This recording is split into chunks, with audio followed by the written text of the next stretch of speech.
Pertanyaannya adalah, ini judi online bakalan hilang apa enggak gitu mamanya. Iya, banyak pertanyaan kayak gitu. Iya kan? Aku pesimis untuk 5 tahun sampai 10 tahun ke depan tuh pesimis judi online bakalan. Aku bisa bikin 1000 website itu dalam waktu 2 jam. Oh ya? Tinggal diduplikat aja, gampang sekali. Di grup Telegramku tuh malam-malam tuh di spam video-video porno. Dikirimin banyak ribuan foto-foto kayak gitu, dikirimin. Lebih mudah didapatkannya dari orang bermain judi online itu. Kalau scammer itu? Ya kan, dia cuma waktunya sebentar tuh rata-rata. Cuma 2 hari bisa satu korban itu bisa 200 juta. Wow.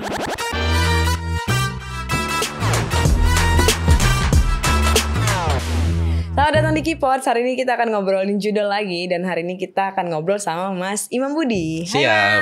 Halo. Halo. Mas Imam Budi ini kalau misalnya kita sebutnya apa berarti? Edukator. Iya, mungkin edukator ya. Edukator ya, berarti yang memang kayaknya membahasnya tentang judi online terus-terusan. Sejak kapan? Fokusnya sih 2 tahun belakangan ya. Oh, 2 tahun belakangan. Fokusnya. By the way Mas, kita tuh sebenarnya udah ngomongin judul agak banyak di sini. Kita ngomongin dari Kaisar Story, ada Keypods juga, beberapa juga datang ke sini. Tapi ternyata masih tetap ada aja ya. Masih banyak banget ya. Bahkan ya kalau misalnya kemarin aku ngobrol, ternyata top search-nya di Indonesia itu masih judul. Ini aku nggak ngerti sih sebenarnya. Berarti ini tuh nama-nama apa ya? Nama-nama website yang gitu ya. Keyword yang terafiliasi dengan judul, betul. Oh, wow. Betul. Masih nomor 1, Mas. Iya. Ini di Google Trend ya? Iya, Google Trend ya berarti ya. Iya, betul. Setuju. Tuh. Betul. Kenapa ya, Mas? Aku ada kepo deh. Maksudnya kenapa ini nggak selesai-selesai sih masalahnya sebenarnya? Kalau untuk judulnya sendiri memang marketnya memang ada. Selalu ada ya? Ada. Walaupun udah banyak video gitu yang dibikin sama Mas, dibikin sama yang lainnya juga, tetap. Iya, itu kalau kita bikin kalkulasi kan pemain judul aktif ini di Indonesia kan 8,8 juta. 8,8 juta yang aktif. Iya. Yang aware dengan menonton video-video edukasi judul berapa sih paling? Iya. Ya kan? Masih banyak yang belum tersentuh di daerah. Dan marketnya memang besar gitu. Makanya nggak heran kalau keyword-keyword ini itu merajai di search engine. Tapi berarti si 8,8 juta itu, maksudnya by aktif itu berarti yang selalu ngedepo gitu ya? Iya, betul. 8,8 juta orang. Betul. Masa nggak? Maksudnya yang main itu apakah yang sudah dewasa, yang sudah bekerja, atau yang gimana? Kalau dari range rata-ratanya dari 18 sampai 34 tahun. 18 tahun yang main judul dia. Gitu. Dan ada 10.000 itu di 80.000. 80.000 itu 10 tahun. 10 tahun umurnya udah main, udah ngedepo. Caranya gimana ya? Ya gampang kan, mereka ada internet ya. Iya, benar. Gampang, mereka nggak tahu apakah itu taunya mereka game online atau bagaimana gitu. Anak-anak SMP. Tapi harusnya mereka tahu kok. Mereka paham kok bahwa itu judul. Tapi maksudnya untuk bisa ngedepo kan, kemarin kita pernah ngomong ini sih, untuk bisa ngedepo ternyata kan kita butuh bank lah ya, atau misalnya apa sih e-wallet yang sekarang. Itu tuh bisa dipakai sama anak-anak umur 10 tahun berarti. Iya. Gak perlu KTP, gak perlu Iya, identitas. betul. Wah, dipermudah banget ya. Itu yang bikin sulit gitu. Dan marketnya memang ada. Marketnya besar juga. Besar. Nah, makanya itulah yang bikin Mas Imam ini mau untuk mengedukasi, untuk ningkatin awareness, atau apa sebenarnya goalsnya? Iya. Dulu sih pertama-tama aku tuh ini aja ya, talking head aja aku, ya sharing aja gitu. Cuman berjalannya waktu itu banyak banget dari daerah-daerah itu yang setiap hari itu DM. Ada puluhan ratusan orang-orang yang terjebak judi online. Yang mereka tuh minta pertolongan gitu kan. Oke, berarti terjebaknya itu adiktif terhadap permainan itu. Oke. Adiktif. Nah, dari situ karena setiap hari ada kan aku shock gitu kan. Banyak sekali gitu ya. Udah akhirnya aku coba riset, mendalami lebih dalam. Benar, ternyata di dalamnya banyak orang-orang yang terjebak yang tidak memang blow up gitu ya. Di media gitu banyak sekali, dan ya terbukti kan aku setiap hari produksi video tentang orang korban judul banyak sekali gitu. Komen-komen ya. Betul. Cerita-cerita, sharing-sharing. Betul. Gitu. Apa Mas biasanya yang di-sharing tuh kenapa mereka bisa kecanduan? Ya banyak aspek. Ada orang yang memang iseng main, iseng aja. Jadi berarti kita nggak boleh ya iseng-iseng ya? Jangan start itu ya intinya. Betul. Ada yang iseng-iseng, ada yang memang mereka memang pengen nyari duit instan. Pengen nyari duit cepat. Iya. Nah ini ya ada korelasinya dengan memang perkembangan zaman sekarang. Ya kan ya, kita termakan flexing, termakan FOMO segala macam gitu kan. Melihat di sosial media orang terlihat enak segala macam gitu kan, mendapatkan uang enak, ya udah pengen dapat duit cepat gitu kan. Ya masuk ke judul ini, termasuk korelasinya ke pinjol itu tadi. Oh iya, pinjol.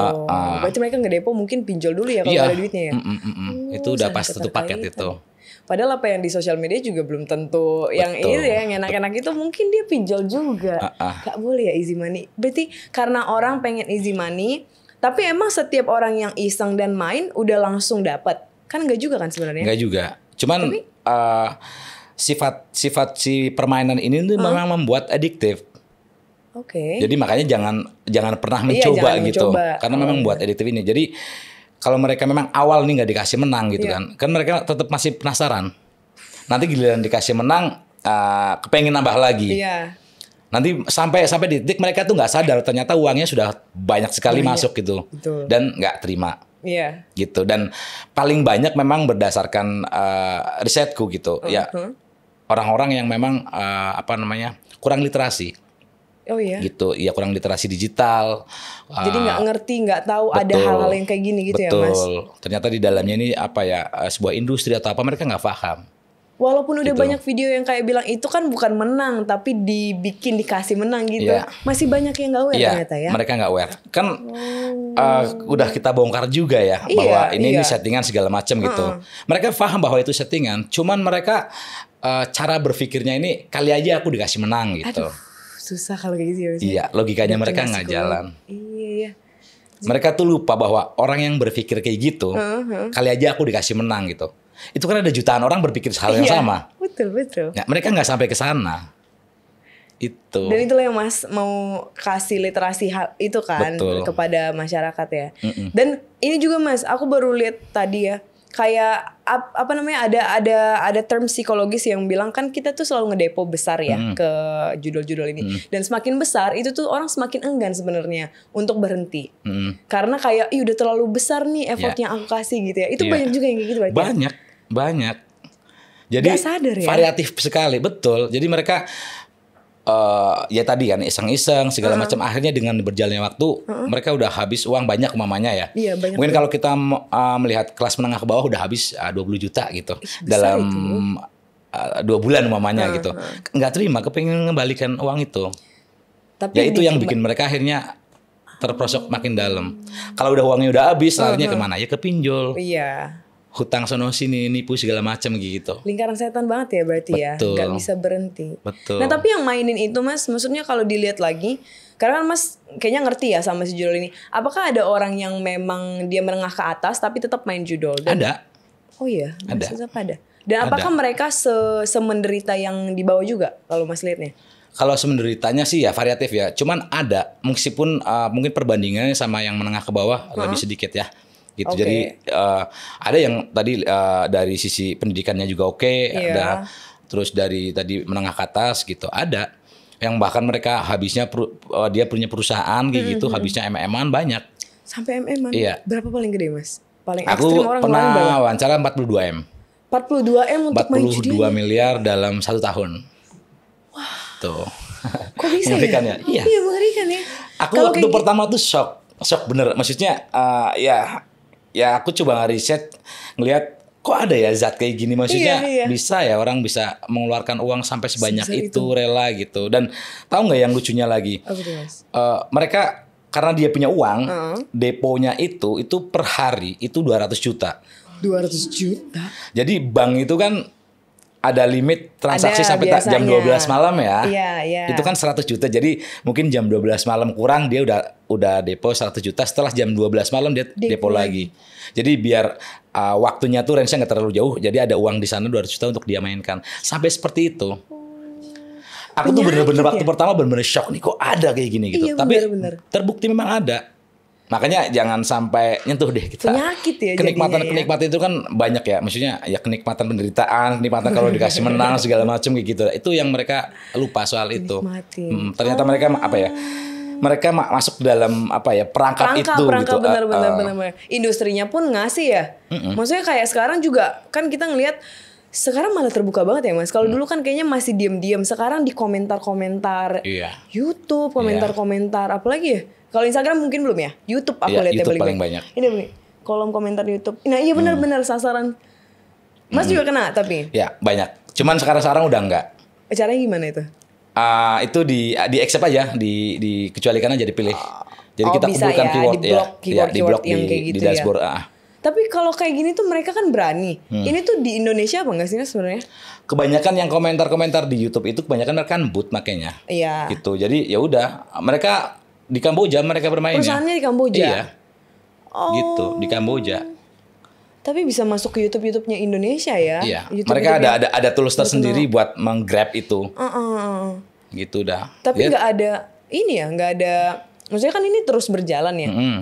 Pemerintah juga mungkin belum ada action atau apa sebenarnya? Nggak tahu ya kalau pemerintah. Kalau kita ngomongin pemerintah agak ini nih, agak riskan. Cuman yang jelas ya kita ngeliat sendiri lah ya. Maksudnya waktu pertama kemarin Satgas dibentuk, ya kan waktu zaman Menteri Budi Ari, ya nggak tahu nih. Sampai sekarang pun hasilnya seperti apa kita nggak tahu. Belum ada updatean sama sekali, ya kan. Terus pemblokiran segala macam juga kita nggak tahu sejauh mana. Oh iya, kan katanya banyak Mas sebenarnya pemblokiran. Nah kalau yang ngomongin pemblokiran ya, yang diblokir itu apa sebenarnya untuk nge-shutdown industrinya di Indonesia? Karena kayaknya kan banyak ya yang diblokir lah, katanya domainnya segala macam, tapi masih ada aja. Ya pemblokiran sebenarnya ya bermanfaat, bagus gitu. Cuman nggak dari situ aja gitu, karena itu nggak langsung ke jantungnya gitu. Karena untuk membuat domain baru itu sangat mudah. Aku juga pernah bilang beberapa kali di videoku, aku bisa bikin 1000 website itu dalam waktu 2 jam. Oh ya? Tinggal diduplikat aja, gampang sekali gitu.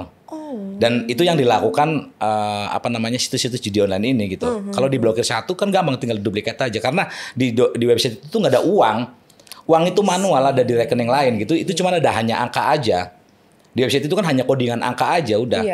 Layouting aja seperti itu. Game-nya aja gitu ya kalau sederhananya ya. Uangnya nggak ada di situ. Terus jantungnya itu apa yang harus sebenarnya dimatikan? Ya servernya. Which is ada di kemungkinan ada di Kamboja.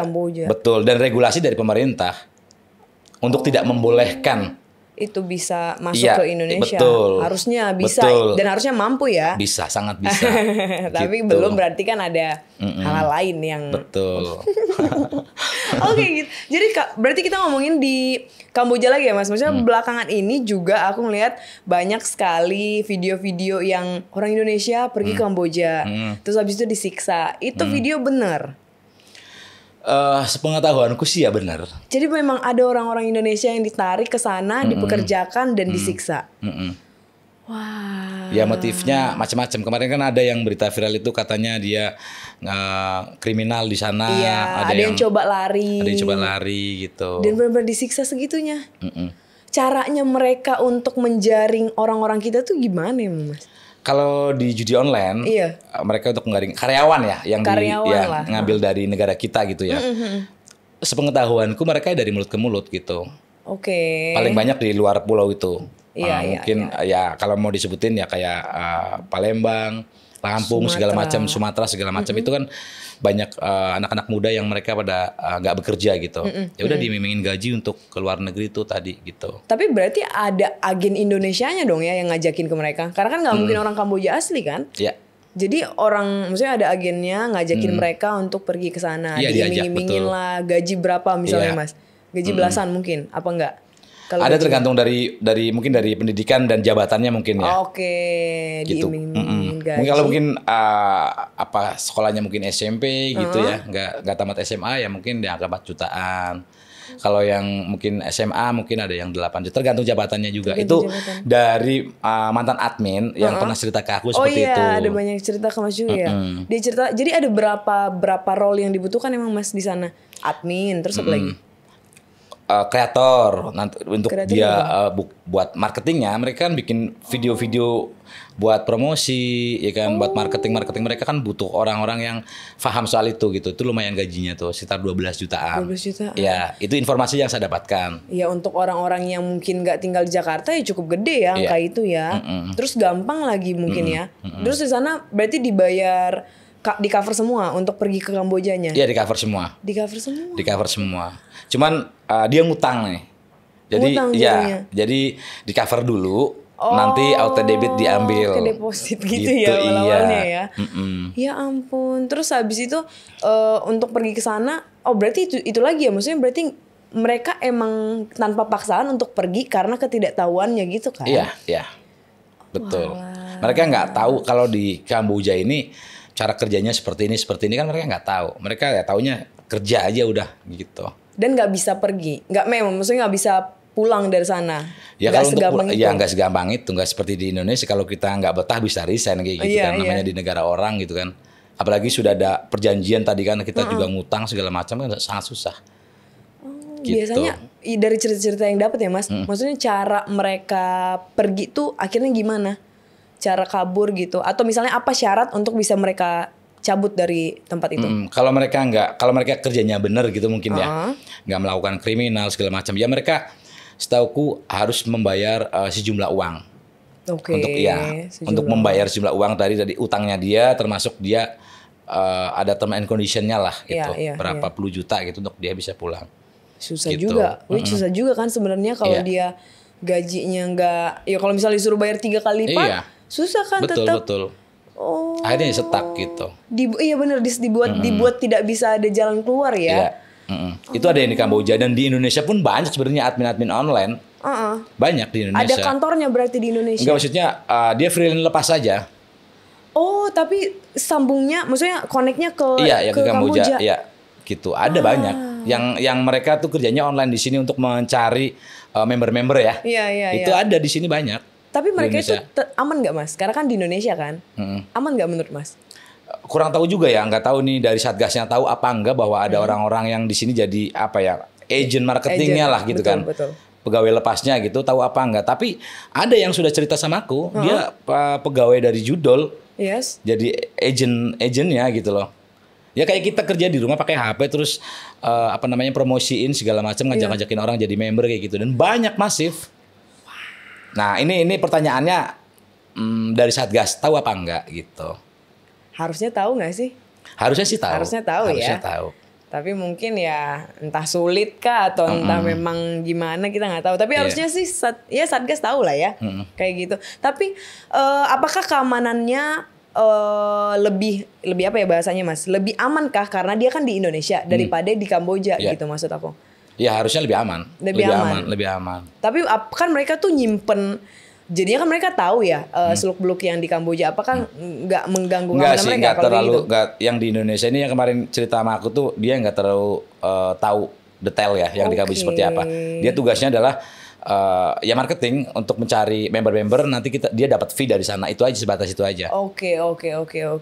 Gitu. Ya rule sederhana yang cukup diketahui sama marketing gitu aja. Iya. Jadi nggak terlalu banyak data-data yang dia tahu ya. Betul. Tapi habis itu kalau perempuan Mas, karena kan aku ngeliat kalau misalnya kita lihat film-film juga kan kayaknya ada perempuan yang diambil memang untuk ya mungkin promosi, marketing dan segala macam. Itu ada datanya juga nggak Mas? Yang bersama aku tuh perempuan yang jadi marketing. Jadi marketingnya. Ya itu perempuan. Pekerjaannya apa Mas kalau maksudnya marketing itu apakah dia pegang HP terus promosi atau dia yang difoto untuk promosi, kan banyak cewek-cewek kan? Nah itu pekerjaannya apa dia? Dia di belakang layar ya tadi dia nyari member, ngajak-ngajakin itu. Biasanya yang jadi di foto-foto itu sebenarnya itu ini model semua itu. Tuh model aja dan itu bohongan itu sebenarnya, foto-foto diambil aja ya. Itu banyak kan kayak gitu. Orang aku sendiri juga jadi promosi kok, jadiin marketing promosi. Banyak video aku tuh ratusan setiap hari itu disebar di Facebook Ads mereka. Itu aku seakan-akan mempromosikan judi online. Kita juga kena tahu Mas. Kan kita kan beberapa kali ngomongin kan. Terus habis itu memang banyak yang dipotong terus suaranya diganti kan. Suaranya diganti jadi kayak kita nge-endorse. Betul. Itu ya. Jadi ada 2 tipe kemarin aku tuh. Mereka memang motong-motong videoku dijadikan satu dan ada yang menggunakan wajahku tapi jadi AI. Wah parah sih. Gitu banyak. Kemarin pas mau lebaran itu masif sekali. Jadi mungkin mereka targetnya kan orang-orang yang pada mau dapat THR ya. Untuk ngedep. Iya itu. Kebayang. Yang mungkin saja kalau kita bikin rata-rata videoku yang dijadikan promosi yang biasanya paling sehari itu mungkin 100 campaign gitu. Nih kemarin 500-an campaign, banyak banget. Karena DM yang masuk ke aku tuh yang informasinya lebih banyak gitu loh. Di mana-mana ada videoku gitu. Wah, bahaya gitu. Terus cerita apa lagi Mas yang maksudnya yang paling ekstrim mungkin ya, entah itu di Kamboja atau misalnya memang di Indonesia, yang datang ke Mas cerita dari DM itu apa aja biasanya? Ya paling kayak gitu aja sih, cuman yang spesifik sekali gitu ya, lebih detail banget gitu. Ya betul yang sekarang terjadi memang di Kamboja itu banyak orang-orang kita yang ada di sana yang mereka nggak bisa pulang segala macam, itu memang betul adanya seperti itu. Dan disiksa itu juga betul. Kenapa disiksa sih sebenarnya? Itu tadi yang mereka mungkin melakukan kriminal segala macam kayak gitu. Kalau apa namanya tidak meet the target gitu juga misalnya bisa aja. Kayak gitu. Kebanyakan sih seperti itu. Dan orang Kambojanya sendiri, maksudnya kan itu pasti industri yang besar ya Mas. Aku mau ngebayangin itu industri yang besar, ada banyak. Aku bayangnya mungkin ada banyak banget lah ya, karena kan disiksa, pasti ada yang meninggal dan segala macam. Pemerintah Kambojanya diam berarti, mengetahui hal itu dan diam apa? Ya nggak tahu ya. Cuman kalau itu ya kita lihat sendirilah di berita ya kan kita udah pada tahu lah di berita juga seperti itu gitu. Ya itu sebenarnya tinggal pemerintah kita mau eksekusinya seperti apa gitu. Harusnya gimana Mas? Kalau Mas? Ya harus dihentikan inilah kalau memang serius gitu. Jadi yang pertama kan tadi kan kalau misalnya kita rangkum ya, maksudnya apa yang bisa dilakukan pemerintah, mungkin jantungnya itu men-shutdown jantungnya, which is servernya untuk nggak datang. Tapi kalau untuk yang di Kamboja sendiri? Ya kalau di Kamboja sendiri kan kalau kita lihat undang-undangnya kan memang bukan ranah kita kan. Iya benar juga. Beda gitu kan. Paling enggak dari pemerintah sendiri itu masih memberikan edukasi ke masyarakat kita gitu. Itu aja, itu yang paling dasar gitu. Dan banyak masyarakat kita kan yang belum tercerahkan kan, mereka belum aware kalau dia masuk ke judi online tuh bakal seperti ini. Nggak ada gitu kan program-program pemerintah kayak gitu. Iya. Gitu tuh nggak ada. Itu yang ya sebenarnya dasar banget gitu. Gini aja deh, maksudnya kenapa program dari pemerintah tuh nggak seperti narkoba dulu gitu. Ingat ya waktu zaman narkoba ya? Iya benar-benar. Atau zaman narkoba kan iklan layanan masyarakat itu juga banyak kan, no drugs segala macam, billboard di mana-mana untuk program no drugs itu gitu. Kenapa judul nggak dibikin seperti itu gitu loh? Bener ya, aku belum pernah nemu billboard judul sih. Iya kan, stop judul, terus ada iklan layanan masyarakat di TV gitu kan. Iya benar-benar, belum pernah sih. Itu dimasifkan, edukasi ke sekolah, ke kampus-kampus itu dimasifkan, kan nggak ada gitu kan. Iya. Seperti ya kita tahu kita seperti pembiaran gitu kan. Beda sekali treatmentnya dengan menangani narkoba. Kasus yang narkoba, betul. Beda sekali gitu. Itu yang harusnya itu hal yang paling mudah dilakukan sama pemerintah gitu. Oke. Berarti kalau yang cerita, ini kita balik lagi ya Mas, sekarang aku masih kepo juga. Kalau yang cerita ke Mas dari Kamboja itu, apakah dia maksudnya apa yang dia ceritakan, apa yang dia alami gitu Mas, untuk ngasih gambaran betapa seremnya di sana kan sebenarnya, supaya maksudnya orang kalau misalnya diajakin jangan langsung mau gitu. Apa sih yang mereka ceritain Mas? Iya yang kemarin cerita sama aku itu mantan yang pernah bekerja di sana gitu. Ya itu tadi kebanyakan mereka itu nggak sampai target kerjanya. Kalau nggak sampai target itu mereka punya dapat punishment lah gitu kan dari mereka, dapat hukuman gitu. Ya tadi macam-macam, ada yang katanya gitu kan, ada yang katanya disetrum, ada apa segala macam gitu. Tapi kan setiap orang pasti kan di sana kan yang megang judul kan ada banyak ya. Pasti kan berbeda-beda nih. Kayak perusahaan-perusahaan gitu berarti ya? Iya, mereka kan beda-beda. Jadi pasti treatmentnya berbeda-beda nih dengan karyawannya gitu. Iya. Tapi yang jelas ya namanya kita kerja di luar negeri, apalagi kita bekerja di judul ini kan yang jelas gak aman gitu kan. Jadi ya buat teman-teman yang kepengen ke Kamboja ya udah jangan terlalu bahaya. Harus gimana sih Mas? Maksudnya kan ini kan udah kasus asli ya. Kalau nih nanti ada yang nonton terus mungkin mereka ada yang ngajakin. Biasanya kan nggak mungkin ayo ke Kamboja kita jadi judul, nggak mungkin itu kan ngajakinnya kan. Pasti iming-iming apa gitu. Tapi apa yang perlu kita aware? Apa yang perlu mungkin orang-orang pas diajak kalau dia ngomong kayak gini enggak gitu. Ada nggak? Ya, pokoknya sebenarnya kata kuncinya kalau mau diajak ke luar negeri, apalagi tadi ngomongin ke Kamboja, ya udah stop udah. Udah ya, jangan dulu ya kalau sekarang ya. Mau di pura-pura jadi apa kayak perhotelan ternyata di sana apa bohong berarti ya. Kan banyak banget yang kayak gitu, mereka tuh nggak tahu gitu loh. Iya itu kasihan sih. Nggak tahu di Kamboja tuh sebenarnya apa sih gitu. Mereka banyak yang nggak tahu gitu. Ya udah pokoknya kalau udah denger Kamboja udah jangan dilanjutkan gitu. Ya, jadi ya udah berarti nggak usah stop. Kalau ke negara lain mungkin bisa dipikirkan nggak Pak? Iya bisa. Ya mungkin kalau ke Australia atau ke Amerika segala macam beda lah ya. Benar-benar. Tapi Kak, once itu mungkin ajakan dari Kamboja jangan dulu lah ya, karena memang. Tapi kenapa di Kamboja sih Mas? Apakah di negara-negara Asia yang lainnya nggak ada? Kalau di Kamboja itu kan memang dari pemerintahnya kan membolehkan ya, melegalkan. Bisnis-bisnis itu gitu. Itu. Makanya banyak lari ke sana. Jadi gede juga di sana. Betul. Mungkin ya. Tapi kan kemarin juga aku lihat dari posannya Mas Imam juga, bahkan di Filipina ada yang ketangkep orang kita ya. Iya kan, ada ketangkep judi kan kayak gitu-gitu. Jadi maksudnya sebenarnya di mana-mana bisa aja main, bisa aja. Iya kan industri ini ya, pemain-pemainnya kan mencari celah yang mana mereka aman gitu, yang menurut mereka aman gitu. Dulu kan sebelum COVID kan memang di sini kan banyak kan, sebelum kasus es itu kan, ada di sini kan, memang di apartemen di mana kan banyak memang. Betul. Ruko-ruko biasa dijadiin katanya. Kan banyak. Ada ratusan komputer segala macam memang ada gitu kan. Itu aja kan semenjak ada kasus es terus lari ke sana gitu. Itu aja. Oh, jadi itu awalnya berarti ya. Dulu sih berarti dulu masih besar, masih masif di Indonesia. Ada kasus. Ya udah. Betul. Banyak kok di sini juga banyak kok. Masih ada sampai sekarang. Sampai sekarang masih beroperasi. Informasinya ada gitu. Cuman spesifiknya ada di mana ya nanti harusnya tahu. Gitu. Off record lah itu ya, off record ya. Tapi Mas kan sebenarnya Mas Imam ini kayak bukan menggebu-gebu juga sih, cuman kayaknya serius ya dalam mengedukasi ini. Kenapa segitu seriusnya? Apakah Mas juga dulu main terus jadi korban atau gimana? Enggak sih, aku bukan pemain sih. Justru aku melihat aku nggak pernah main. Nggak pernah main dalam apa ya? Itu tadi tujuan kayak teman-teman yang lain candu gitu ya, atau mantan pemain nggak. Aku main dalam rangka ya riset aja gitu. Betul-betul meneliti lebih dalam kenapa ini bisa merebak, kenapa nggak kelar-kelar ini judi online gitu. Dan menurutku belum ada yang concern fokus edukasi judi online ini yang betul-betul concern 100% gitu. Mereka nggak tahu di luar sana tuh banyak setiap hari orang yang pada diri gara-gara judi online. Gitu. Dan setiap hari aku tuh dapat WhatsApp, dapat DM. Itu orang-orang yang ngeluh mau di hampir setiap hari. Di DM? Iya. Wow. Itu hampir setiap hari. Minimal tuh sehari bisa 20 orang-orang yang mau mengakhiri hidup. Karena terlalu banyak duitnya itu tadi kali yang dikasih. Iya, mereka depresi segala macam. Itu di seluruh Indonesia. Gitu. Makanya mau nggak mau kita caranya ya mengedukasi gitu. Nggak ada cara lain.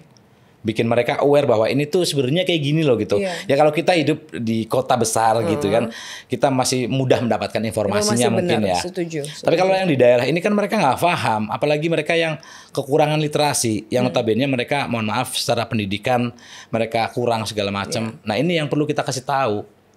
Kan memang dari data kan memang dari pendidikan yang rendah ini kan, menengah ke bawah. Kebanyakan ya. Betul, kebanyakan yang masuk ke sana. Gitu. Tapi Mas kalau ngomongin tentang ini ya, maksudnya kan kurang literasi. Berarti kan kalau kita bisa simpulkan mungkin beberapa video Mas pun nggak nyampe nih ke orang-orang yang ada di sana.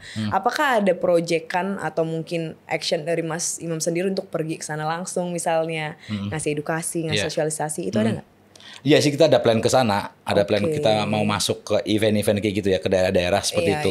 Ada komunitas di sana. Sejauh ini sih aku bergabung maksudnya ke komunitas-komunitas mahasiswa gitu, kebanyakan ya di kampus-kampus, ngisi di kampus-kampus. Banyak yang undang ya, kalau kampus tuh kayaknya masih lebih aktif ya untuk hal kayak gitu ya. Kalau di kampus aku seminggu bisa 2 kali lah ngisi-ngisi di kampus. Oh gitu sampai. Karena anak-anak kampus juga banyak yang kena, mahasiswa-mahasiswa. Iya pasti. Gitu. Diam-diam ternyata buka apa mereka ya. Betul banyak gitu. Oh tapi maksudnya kampus tuh lebih open lah ya. Kalau ke kan kantoran juga sebenarnya perlu ya kalau kita ngelihat, karena bahkan di pas lagi rapat aja ada kemarin main. Betul. Tapi kantor-kantor nggak ada yang undang. Ada. Oh, ada juga. Ada dari pabrik-pabrik ya, perusahaan yang factory kayak gitu. Pabrik-pabrikan ya. Ya, mereka kan karyawannya banyak ribuan gitu. Iya. Mereka yang dari manajemennya aware, mereka paham. Kan ini kan berhubungan dengan produktivitas gitu kan. Iya, betul. Itu syukur lah ya kalau bisa aware. Tapi ya nggak semuanya, mereka belum aware, belum semuanya. Harusnya tuh mereka aware. Tapi yang paling aware sekali ya sejauh ini ya dari pihak kampus, itu yang paling sering. Karena mereka kan mungkin mereka punya data mahasiswa-mahasiswanya yang mereka nggak produktif gitu kan, mungkin bayar apa telat segala macam ini kan terlalu banyak mungkin. Dipakai duit ibunya, orang tuanya untuk itu ya, untuk main judul, serem banget. Tapi Mas Imam main kan berarti dalam keadaan normal, dalam keadaan rasional ya. Tapi apakah ada kayak iya seru juga lagi nih ternyata game gitu Mas? Iya, kalau kita terlena bakalan ke bawah situ. Gitu ya? Makanya herannya tuh gini. Ya kan semua sesuatu nih ya yang kita lakukan yang di dalamnya ini ada dopamin, ada adrenalin pasti bikin candu. Ya kan? Pasti apapun. Makanya kalau kita aplikasikannya ke judi online udah pasti gitu. Karena kalau kita olahraga juga kan nyandu gitu kan. Pasti nyandu itu karena kita di situ ada dopamin segala macam gitu. Nah, perbedaannya mereka tuh mengaplikasikannya di tempat yang salah gitu. Iya benar, platformnya salah. Jadi akhirnya untuk menghentikannya biasanya Mas Imam kasih tips apa? Kalau logik aja, kita kasih mereka logik bagaimana mereka bisa berhenti gitu. Jadi kesusahannya buat mereka itu kan banyak nih macam-macam ya, kayak susah mengikhlaskan uangnya, uangnya sudah terlanjur masuk banyak segala macam gitu. Nah, aku sering kasih tahu. Memang dari risetku ini kalau kita membuat orang berhenti itu nggak bisa di general, nggak bisa dipukul rata. Jadi A, B, C itu beda-beda. Kita harus lihat kronologis dia bermainnya seperti apa. Terus yang dirugikan nama dia itu dampaknya apa? Kan macam-macam. Ada orang yang udah kehilangan uang tapi nggak apa-apa.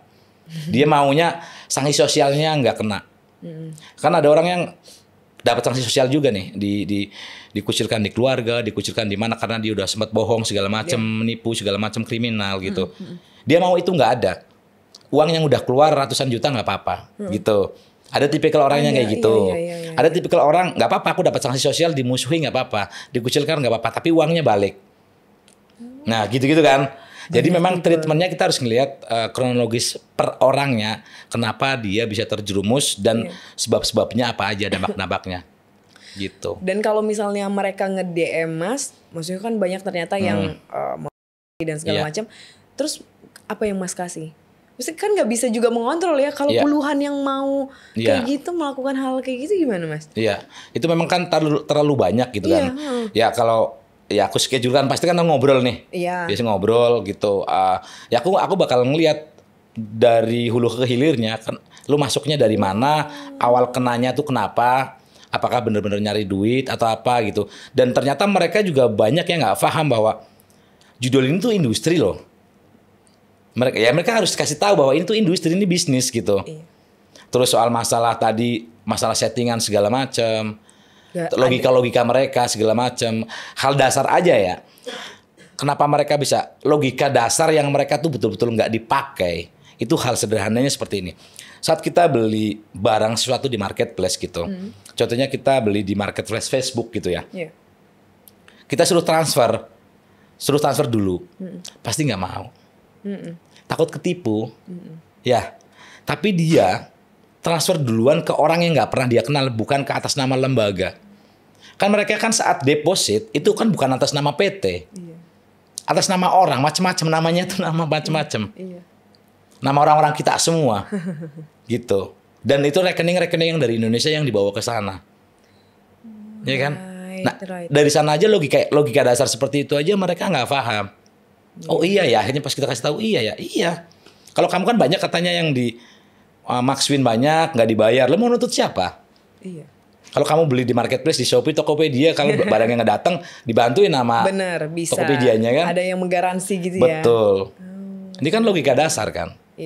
Itu mereka nggak paham soal itu, makanya perlu pelan-pelan sampai nanti masuk ke psikologisnya mereka, why ada di mana nih mereka problemnya, gitu. Dan jangan salah di kita banyak juga ASN yang bermain juga. Ada datanya itu Mas. Iya, yang kecanduan judul maksudnya. Bener. Gitu, ya guru-guru. Sampai guru pun main judul. Banyak. Wah, gimana guru main judul? Gitu. Anaknya diajarin apa ya?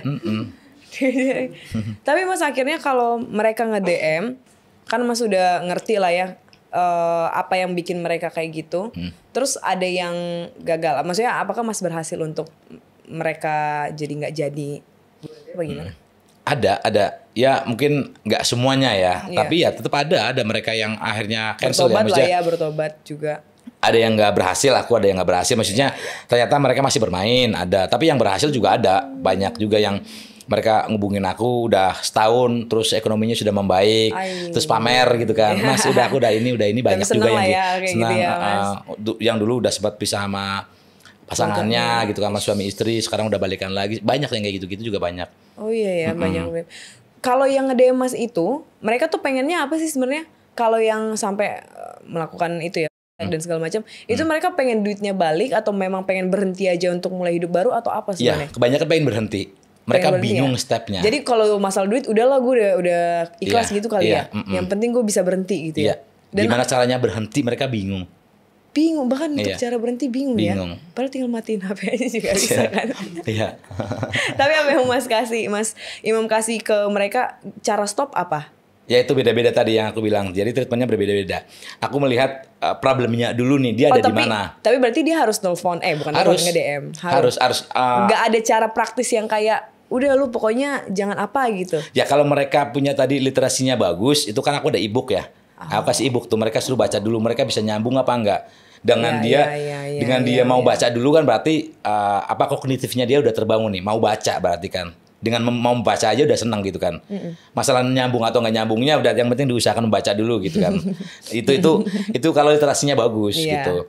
Cuman kalau yang nggak bagus ya harus ngobrol. Harus aku biasanya kan pakai Zoom gitu ya. Kalau yang ada di Jabodetabek datang. Pakai Zoom, pakai ngobrol kayak gitu. Niat banget ya Mas ya, tapi untuk bantu orangnya.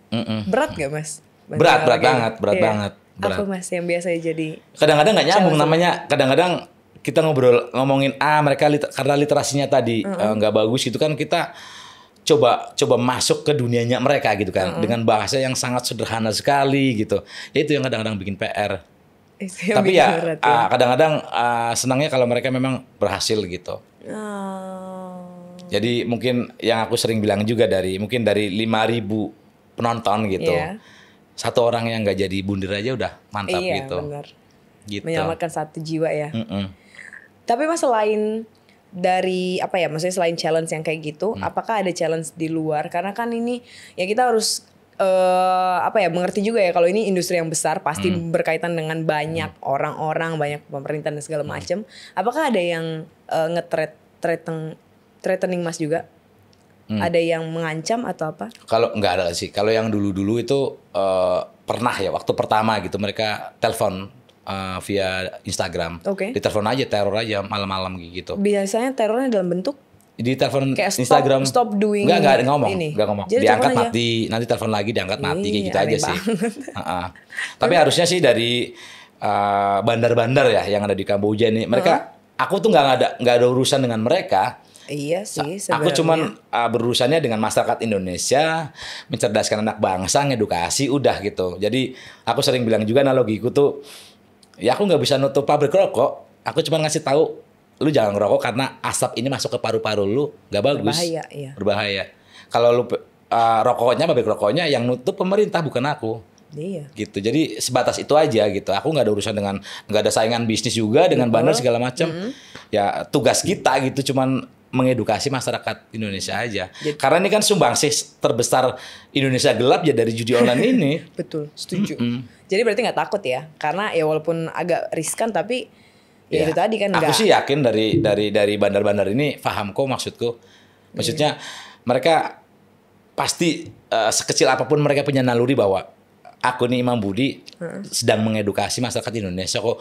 Ya mungkin sedikit banyaknya mungkin terganggu bisnisnya ya. Tapi aku nggak ngusik-ngusik siapa bandarnya segala macam, itu bukan urusanku. Benar. Bukan ranahku. Aku mengurusinya adalah masyarakat Indonesia aja ini. Edukasi. Atau bahkan mungkin mereka mikir ya udahlah orang, maksudnya industri mereka tetap lebih gede, ada banyak kok edukator tapi kayaknya nggak nyampe gitu, susah juga kan nyampe ke orang-orang akhirnya ya. Betul. Jadi nggak apa-apa di hal kayak ini tetap Mas terusin, tetap jelas dari pemerintah kan yang harusnya terjun gitu ya. Dan jadi berarti apakah Mas merasa ya udah sebanyak apapun edukator ya tetap percuma juga kalau yang atasnya nggak turun tangan gitu kan? Iya, makanya kalau pertanyaannya adalah ini judi online bakalan hilang apa enggak gitu mamanya. Iya, banyak pertanyaan kayak gitu. Iya kan?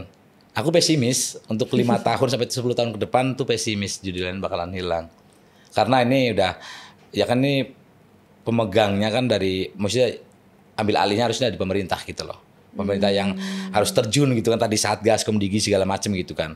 Itu kalau kita ya tugasnya cuma mengedukasi aja.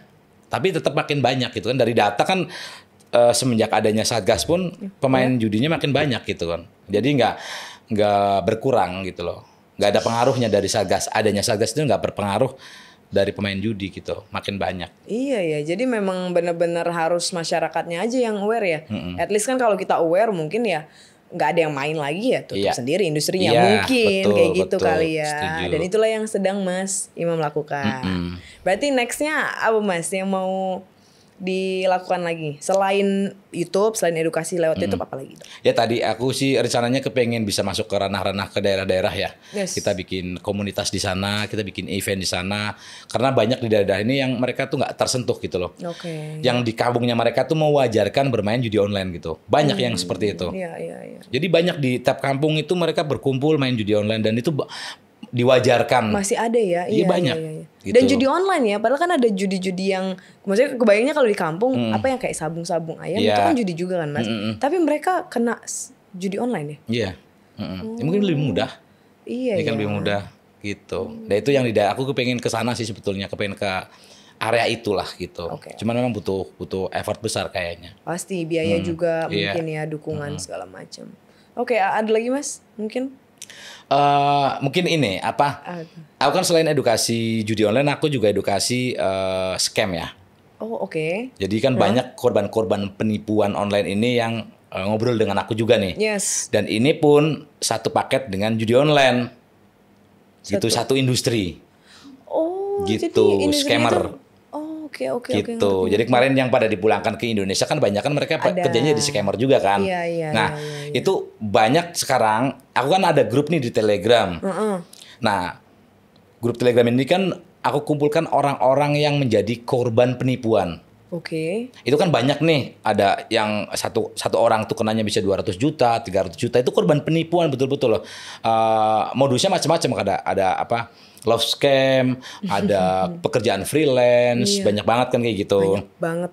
Nah, itu kan mereka itu para scammer ini itu mereka nge-hack aku, itu mereka dengan mengatasnamakan aku untuk menipu orang.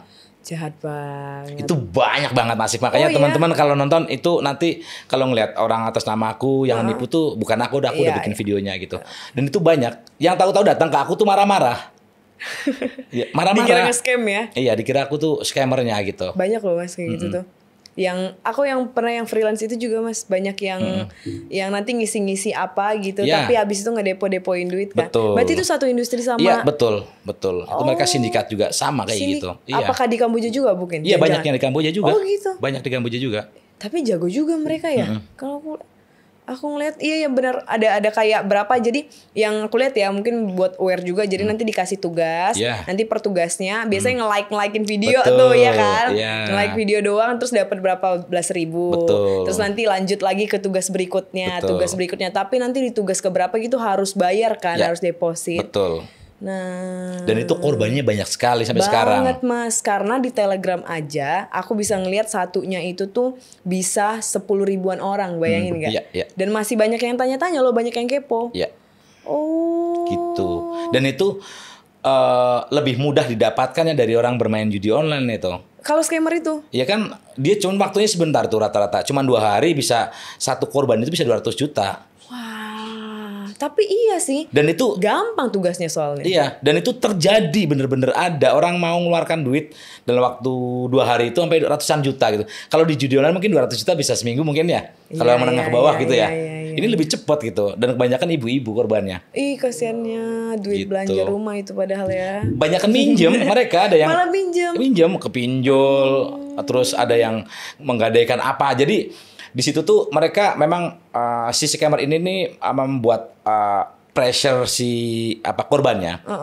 Jadi setelah mereka duitnya kan tadi disuruh depo ya. Iya, disuruh depo. Nanti kan ada levelnya nih, ada gold, ada apa ya, platinum gitu ya. Iya, aku pernah lihat Mas. Masuk nih duitnya namanya depo pertama 16 juta biar mendapatkan 32 juta anggap saja. Betul lagi kayak gitu caranya. Iya kan? Ya. Terus Mas. Yaudah setelah masuk kan nanti macam-macam nih mereka speaknya. Iya. Nanti ada biaya administrasi, nambah lagi segini buat pajak, nambah 4 juta lagi. Iya. Kan 20 juta. Iya. Nanti apalagi semakin duitnya makin dalam, berarti dia harus nyari duit lebih gede lagi dong. Betul. Nah, kalau orang yang punya duit cepet itu pasti bakalan transfer.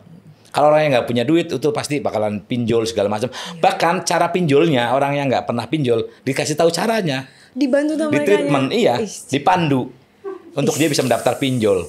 Setan. Dan itu terjadi dan ratusan juta. Bener. Dan itu menurutku ini mas sangkos falasi deh kayaknya kalau nggak salah ya psikologi. Karena kayak kan dia udah 16 juta nih. Dia kan pengen si 16 juta ini balik lagi ke dia kan. Tapi malah diminta administrasi segala macam. Jadi dia ngerasa kayak duit gue gimana? Itu yang bikin pusing dan itu yang dimanfaatin sama mereka kan. Dan si scammernya ini memang mereka sudah punya rules, sudah punya treatment tersendiri.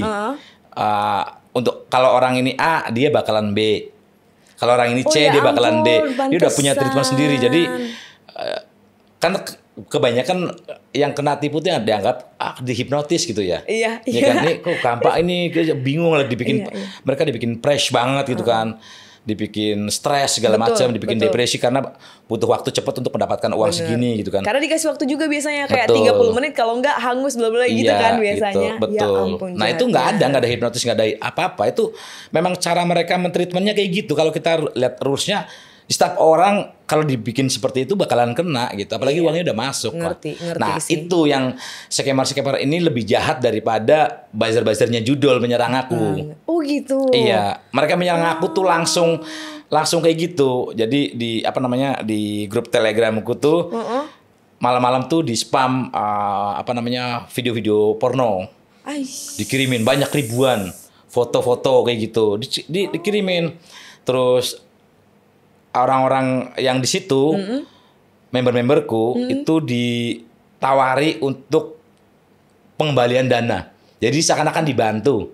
Pengembalian dana dari? Kan Mbak kan jadi korbannya, contohnya. Korbannya, anggap saja di memberku. Iya. Dibantu, pura-pura dibantu. Yang bantu aku. Jahat. Mereka mengatasnamakan aku. Iya. Jadi foto profilnya aku, namanya aku, semuanya. Jahat banget. Jadi mereka ngehnya, mereka kenapa nggak ngecek aku dulu kan? Aku yang punya member gitu kan. Harusnya mereka ngecek. Tapi kan orang-orang kayak gitu butuh duit pengembalian dana cepat gitu kan. Nggak ngeh. Akhirnya marah-marah ke aku. Kenapa Mbak? Aku kasih tahu. Itu tuh penipuan, aku kasih tahu bla bla bla bla. Kenanya juga banyak juga. Berat juga pekerjaan Mas ya. Udahlah niatnya positif, malah diinin sama orang. Tapi tetap jalan keren Mas. Berarti yang itu edukasi juga ya berarti ya lewat Telegram itu ya.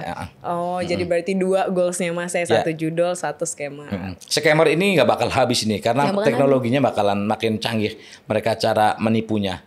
Karena korbannya makin banyak. Mereka tuh duitnya kemana sih Mas? Karena aku pernah ngeliat gitu juga ya. Kalau yang kulihat sih sebenarnya banknya yang mengepul duitnya itu sebenarnya Bank Indonesia. Bank Indonesia ada di Kamboja. Ada di Kamboja. Dan kalau kita lapor ke polisi lagi ke banknya, itu tuh nggak bisa langsung diblokir. Nggak bisa kan? Kalau ke polisi pun ya udah paling ya birokrasi biasa aja kan, kayak ngisi apa. Kalaupun diblokir pun duitnya udah nggak ada karena mereka tuh punya rules kayak gini. Jadi dana masuk nih namanya 200 juta ke rekening A. Ya kan di bank A. Saat kita kan kalau kepengen ngeblokir ini kan kita harus lapor polisi dulu ya. Betul. Lapor polisi dulu, kita udah lapor, diblokir lah. Iya. Tapi diblokir udah nggak ada uangnya. Dia udah masuk ke rekening B-nya dia. Nanti dari rekening B-nya udah masuk ke rekening C, dari C mereka udah keluar cash. Kebanyakan cara bermainnya kayak gitu. Pintu-pintunya ada banyak gitu. Bener sih biar nggak cepat ketahuan. Padahal kan kalau kita ngelapor ke polisi butuh waktu lagi, butuh surat lagi. Wah, betul. Dan nggak ada satupun narasumberku yang pernah cerita habisnya banyak ditipunya. Terus sudah melapor ke polisi, sudah melapor ke bank yang uangnya kembali itu nggak ada satupun. Pasti nggak ada. Gitu. Dan mustahil kalau balik. Iya bener. Pasti. Aku bayang pasti dari banknya juga paling kayak menghimbau supaya kalau ada gitu-gitu lagi jangan gitu doang ya Mas ya. Kalau bank kan nggak mau dirugikan, bank kan mereka bisnis ya. Untuk memblokir kan berarti mereka bakalan mengurangi satu nasabah benar. Gitu. I see. Oke. Seru gitu. Jadi makin kesini makin kacau. Iya makin kacau banget sih. Dan itulah yang terus Mas Imam lakuin ya berarti ya untuk ngedukasi supaya kita aware dulu lah jangan kena kayak gitu. Ya. Semoga makin banyak inilah ya Mas ya, semakin tidak banyak orang yang jatuh ke dalam sindikat-sindikat itu. Ya ini kan juga dalam rangka biar biar kita Indonesia nggak gelap terus kayak gini lah. Iyalah, please ya kan, lah. Ini kan bener-bener pengaruhnya gede banget gitu. Kita jadi kayak gini akhirnya berantakan, nggak ada daya belinya berkurang, ngaco semuanya sekarang. Banyak pengangguran anak-anak muda karena kayak gini, karena duitnya nggak ada buat yang berputar tuh nggak ada. Betul. Ya ampun Mas Imam, terima kasih banyak ya sudah mau sharing. Semoga project-projectnya, rencana-rencananya dilancarkan. Semoga banyak yang dukungan-dukungan juga yang datang ya Mas ya. Terima kasih Mas sudah sharing. Sama-sama, terima kasih juga teman-teman yang nonton. Sampai ketemu di episode selanjutnya.